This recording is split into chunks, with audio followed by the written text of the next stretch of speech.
Michelle Mockbee, uma mãe e esposa de 42 anos que construiu uma vida da qual se orgulhava em Florence, Kentucky. Para seus colegas de trabalho na Thermo Fisher Scientific, onde ela era uma funcionária dedicada há 16 anos, ela era confiável e meticulosa. Para suas duas filhas pequenas, ela era o centro de seu mundo. Para seu marido, Dan, com quem ela trabalhava lado a lado, ela era o amor de sua vida.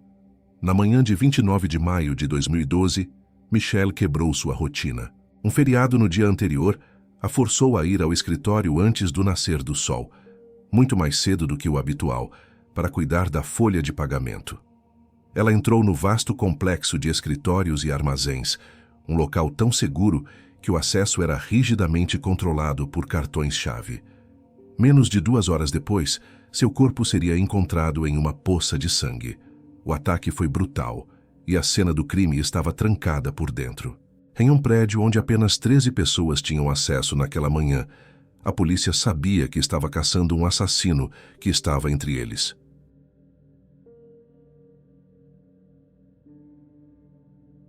Michelle Ann Wallen, nascida em 8 de agosto de 1969, era conhecida por sua família e amigos como uma pessoa vibrante, gentil e fundamental na vida de todos ao seu redor. Aos 42 anos, ela vivia em Florence, Kentucky, uma cidade de 30 mil habitantes no norte do estado. Sendo a irmã mais velha de 3, com uma diferença de 10 anos para a caçula, Michelle era vista como um modelo a ser seguido e uma segunda mãe, elogiada por sua generosidade, senso de humor e por ser a força que mantinha a família unida. Sua vida profissional era centrada na Thermo Fisher Scientific, uma grande empresa de tecnologia e uma das maiores empregadoras da região. Michelle começou a trabalhar lá em meados dos anos 90, inicialmente contratada como secretária. Foi nessa empresa que ela conheceu Daniel Dan Mockbee. Embora fossem colegas no início, a conexão se aprofundou. Eles começaram a se encontrar fora do trabalho e, segundo uma fonte, se conectaram em uma festa de Natal da empresa em 1999. Eles se casaram em junho de 2001, em uma cerimônia dos sonhos cercada por família e amigos. O casal estabeleceu seu lar em Florence e continuou trabalhando na Thermo Fisher, embora em departamentos diferentes. O casamento era descrito por todos como sólido e feliz. Amigos e as irmãs de Michelle, Jennifer e Cindy afirmavam que eles eram um coração e uma alma, um casal que priorizava o relacionamento, mantendo uma rotina de noites de encontro agendadas a cada 2 segundas-feiras. A família cresceu com a chegada de suas 2 filhas, Carly, de 10 anos, e Madeline, de 7. Profissionalmente, Michelle havia construído uma carreira de 16 anos na empresa. Ela ascendeu e, no momento dos eventos, era responsável por todo o setor de logística e, mais recentemente, havia assumido a crucial tarefa de cuidar da folha de pagamento dos funcionários, calculando os salários com base nos cartões de ponto.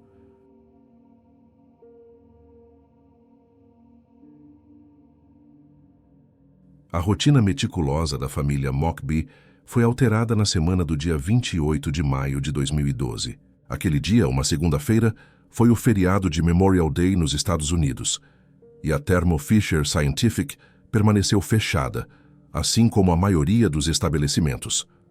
Na noite do feriado, Michelle e Dan tiveram sua noite de encontro regular, foram jantar, e tudo pareceu perfeitamente normal. A mudança crucial ocorreu na manhã seguinte, terça-feira, dia 29 de maio. Michelle tinha uma tarefa específica que não pôde ser adiada: o processamento da folha de pagamento.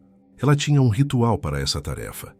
Normalmente, ela a executava 2 vezes por mês, sempre nas manhãs de segunda-feira, chegando por volta das 7 horas da manhã. Algumas fontes sugerem que, nesses dias específicos de pagamento, ela chegava ainda mais cedo, às 6 horas da manhã. No entanto, como a segunda-feira havia sido o feriado, Michelle foi forçada a desviar de seu cronograma habitual e ir na terça-feira para cuidar dos cartões de ponto. Naquela manhã de terça-feira, Michelle acordou muito cedo. Em casa, seu marido Dan, que estava de folga ou férias naquela semana, permaneceu dormindo, assim como suas 2 filhas, que desfrutavam das férias escolares de primavera. Michelle entrou em seu carro e dirigiu até a empresa. As câmeras de segurança do estacionamento da Thermo Fisher registraram a chegada de seu veículo pontualmente às 5h53 da manhã. Algumas fontes também citam 5h50. O fato era que ela estava em um dia incomum e em um horário muito mais cedo que o habitual. Ao entrar no prédio, ela se dirigiu à área de ponto, onde trocou breves palavras com 2 outros funcionários que também chegavam, e então caminhou em direção ao segundo andar, onde ficava seu escritório. A tranquilidade daquela manhã de terça-feira foi interrompida pouco depois das 7h da manhã. Cerca de 1 hora após a chegada de Michelle à empresa, o gerente de operações Edward Ed Juska também chegou para trabalhar. O escritório dele ficava no mesmo andar que o de Michelle, o segundo. Ao subir e caminhar pelo corredor em direção à sua sala, algo no chão chamou sua atenção. Inicialmente, Ed pensou que alguém pudesse ter derramado alguma coisa no tapete. No entanto, ao se aproximar, ele percebeu, chocado, que a grande mancha vermelha infiltrada no carpete era, na verdade, sangue. A mancha estava localizada exatamente em frente à porta do escritório de Michelle. Ed tentou imediatamente acionar a maçaneta para entrar no escritório dela, mas descobriu que a porta estava trancada. Olhando mais de perto, ele notou que a porta parecia danificada. A moldura estava rompida, com marcas visíveis que sugeriam que alguém havia tentado forçar a entrada. Confuso e alarmado, Ed olhou pelo corredor e viu que a mancha de sangue não estava isolada. Um rastro de sangue continuava pelo corredor. Ele decidiu seguir esse rastro. O rastro o levou pelo corredor e dobrou uma esquina em direção a uma área de armazenamento, ou mezanino daquele andar. A poucos metros dali, a cerca de 12 metros do escritório dela, Ed se deparou com uma cena horrível. Sua colega, Michelle Mockbee, estava caída no chão, de bruços, em meio a uma grande poça de sangue. Ela havia sido brutalmente atacada. Suas mãos estavam amarradas atrás das costas, seus braços e pernas também estavam amarrados, e ela estava amordaçada. Além disso, um saco plástico havia sido colocado sobre sua cabeça, cobrindo-a. Ed Juska imediatamente procurou ajuda. Ele recrutou um funcionário que estava próximo, o zelador David Dooley. Enquanto David vigiava na área, Ed verificou o restante do andar para garantir que não havia mais ninguém ferido e, em seguida, ligou imediatamente para o 911.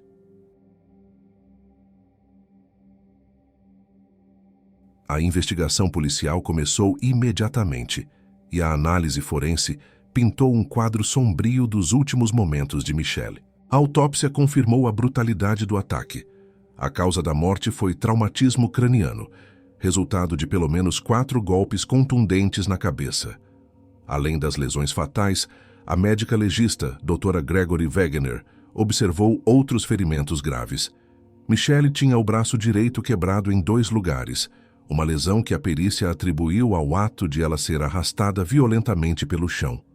Ela também apresentava cortes nos pulsos e na orelha, além de abrasões nos pés. Os investigadores teorizaram que o ataque não ocorreu onde o corpo foi encontrado. A grande mancha de sangue do lado de fora da porta trancada de Michelle sugeria que o ataque inicial aconteceu ali. A trilha de sangue indicava que ela foi arrastada, já ferida, da frente de seu escritório até o local secundário no mezanino de armazenamento. Dentro de seu escritório, quase tudo estava em ordem, exceto por sua bolsa que estava aberta e revirada, e alguns cartões de ponto que estavam caídos no chão ao lado dela. Sinais de uma tentativa de limpeza também foram detectados. Resíduos de produtos de limpeza, possivelmente alvejante, foram encontrados na cena. Os detetives rapidamente estabeleceram um perímetro investigativo. O prédio da Thermo Fisher era um ambiente de acesso controlado. Era impossível entrar nas instalações e, muito menos, acessar o segundo andar sem um cartão-chave de funcionário. Isso levou a uma conclusão inevitável. O assassino tinha que ser um funcionário. O foco se voltou para quem estava no edifício naquele momento. No horário em que o crime ocorreu e foi descoberto, os registros de entrada mostravam que apenas 13 funcionários estavam presentes em todo o vasto complexo. A polícia interrogou intensamente todas essas 13 pessoas. No entanto, nenhum deles relatou ter visto ou ouvido qualquer coisa suspeita. Os investigadores consideraram que o prédio era muito grande, com mais de 100 mil metros quadrados, e o armazém era um local naturalmente barulhento, o que poderia ter abafado os sons de uma luta. Como é procedimento padrão, o marido, Dan Mockbee, foi o primeiro indivíduo de interesse. Ele não estava no trabalho, mas foi notificado por colegas de que algo grave havia acontecido na fábrica. Ele dirigiu imediatamente para o local e foi recebido pela polícia, que o levou a uma sala privada para dar a notícia devastadora. Testemunhas que estavam do lado de fora relataram ter ouvido os gritos e o choro angustiado de Dan. Durante o interrogatório, ele explicou que seu álibi era estar em casa dormindo, pois era seu dia de folga. Suas filhas também estavam em casa dormindo, o que significava que não havia ninguém para confirmar visualmente sua presença. Os detetives identificaram um potencial motivo financeiro. Dan era o beneficiário de uma apólice de seguro de vida de Michelle no valor de $700 mil. Apesar disso, Dan foi totalmente cooperativo, consentindo com buscas em sua casa e veículos. Ele também se voluntariou e passou em um teste de polígrafo. A evidência crucial que o inocentou foi tecnológica. O registro do cartão-chave de Dan mostrou que ele não foi usado para entrar no prédio naquela manhã. Com isso, Dan Mockbee foi rapidamente descartado como suspeito pela polícia. Os outros 12 funcionários foram analisados. O homem que encontrou o corpo, Ed Juska, foi brevemente considerado, mas descartado. Ele havia passado por 10 cirurgias recentes e foi considerado fisicamente incapaz de subjugar Michelle e arrastar seu corpo. A investigação então se concentrou intensamente em David Dooley, o zelador. Dooley se destacou por vários motivos. Ele tinha antecedentes criminais por roubo e furto. Além disso, seu trabalho como zelador não exigia o uso de scanners de rastreamento, tornando seus movimentos pelo prédio impossíveis de monitorar. A primeira grande bandeira vermelha veio das câmeras de segurança do estacionamento.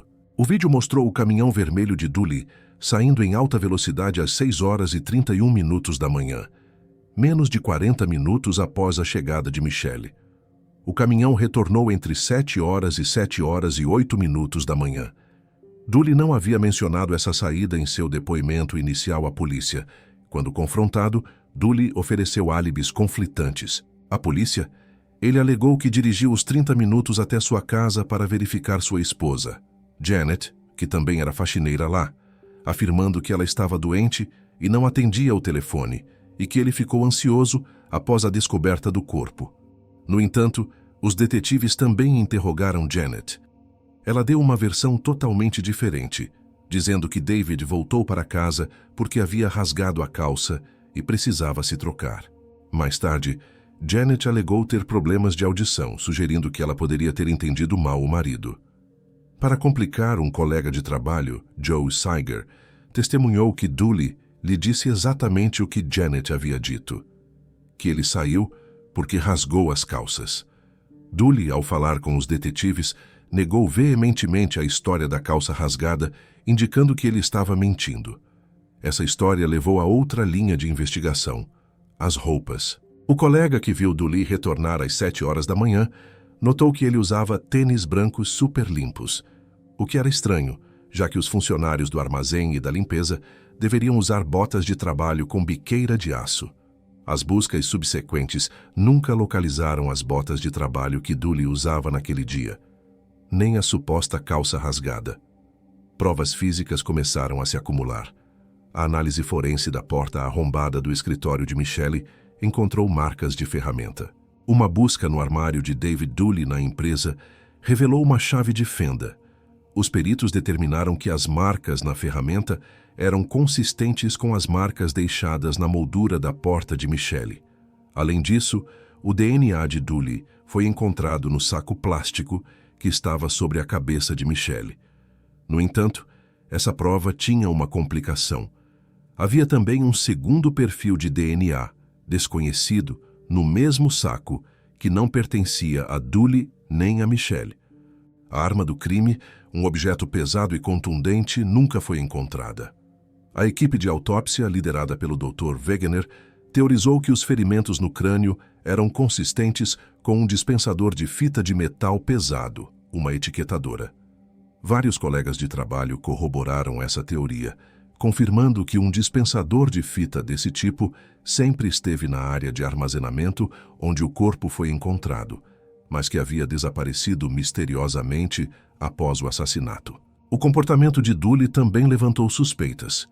Ele inicialmente concordou em fazer um teste de polígrafo, mas não compareceu na data marcada e, posteriormente, negou ter concordado em fazê-lo, apesar de sua concordância estar gravada. Finalmente, a evidência da tentativa de limpeza apontou para ele. Resíduos de alvejante foram encontrados na bancada de trabalho e na pia do armário do zelador de Dooley.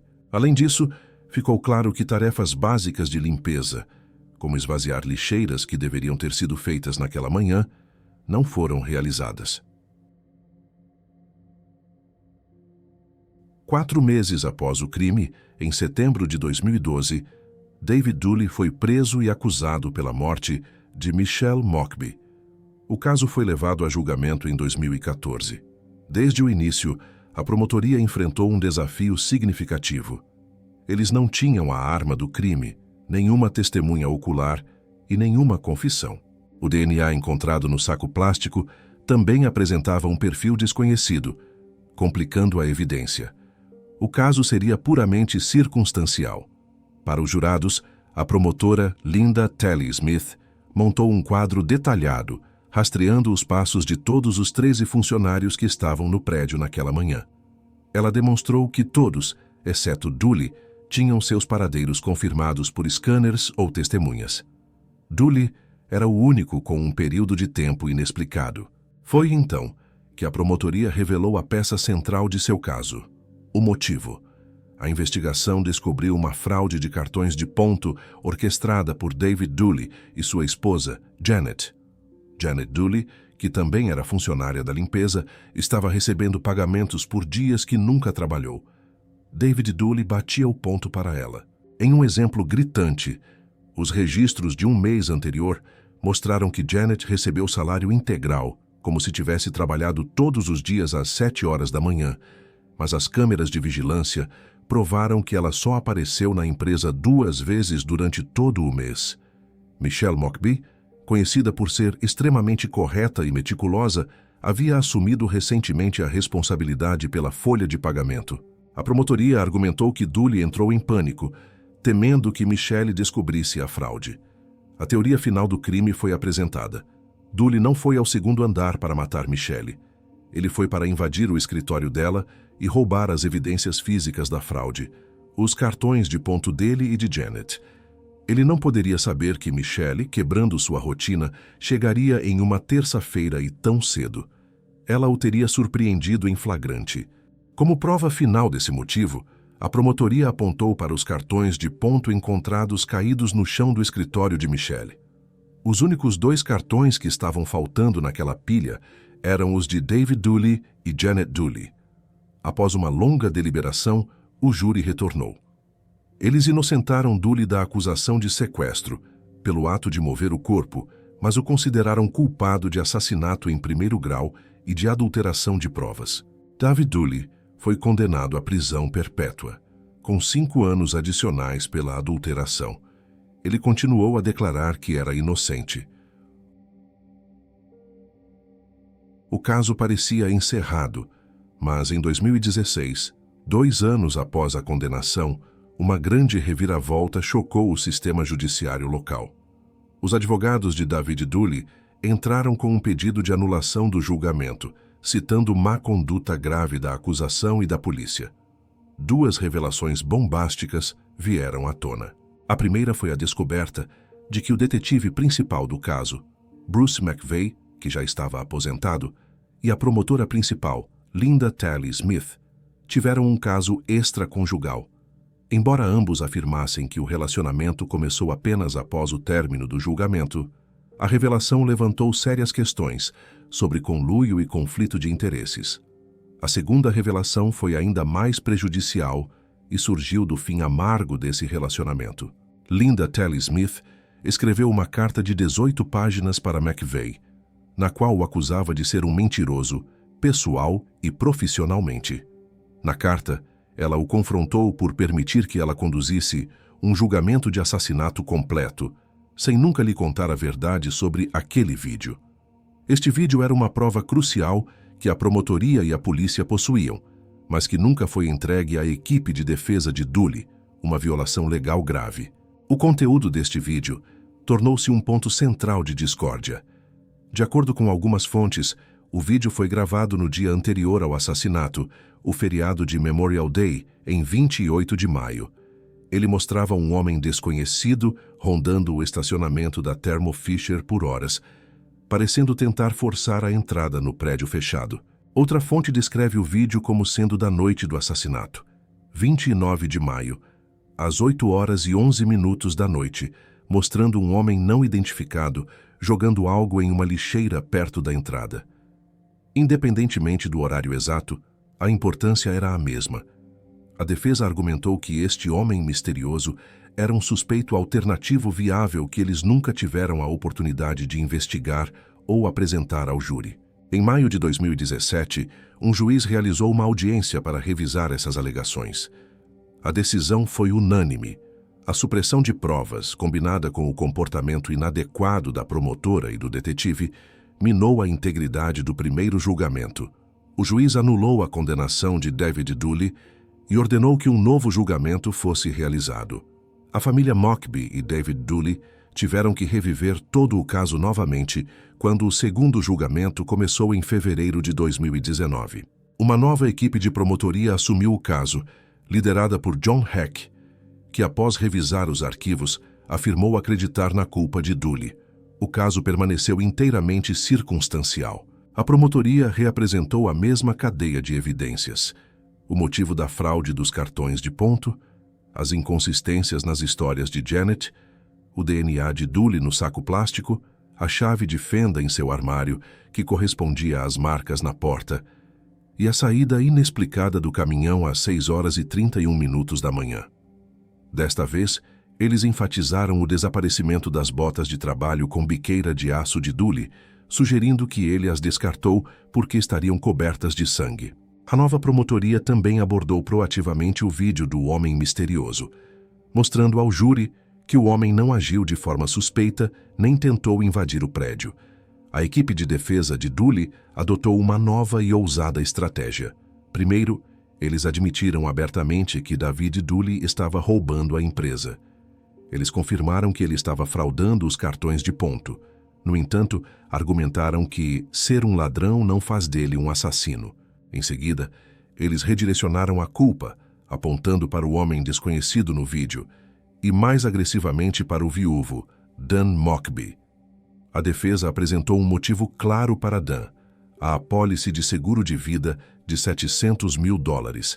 Eles destacaram que Dan teria gasto rapidamente $400 mil após a morte de Michelle e fez um depósito suspeito de $10 mil na conta de um amigo, um depósito que Dan alegou não se lembrar de ter feito. A defesa encerrou argumentando que a promotoria não tinha nenhuma evidência física, como sangue nas roupas de Dooley ou em seu caminhão. O júri foi encarregado de pesar as evidências circunstanciais contra Dooley contra as teorias da defesa sobre Dan Mockbee. Após um período de deliberação que durou entre 6 e 7 horas, o segundo júri chegou ao mesmo veredito do primeiro. David Dooley foi considerado culpado, pela segunda vez, de assassinato e de manipulação de provas. Desta vez, porém, a sentença foi diferente. Em vez de prisão perpétua, o juiz condenou Dooley a um total de 43 anos de prisão. A pena foi dividida em 38 anos pela acusação de assassinato e 5 anos consecutivos pela manipulação de provas.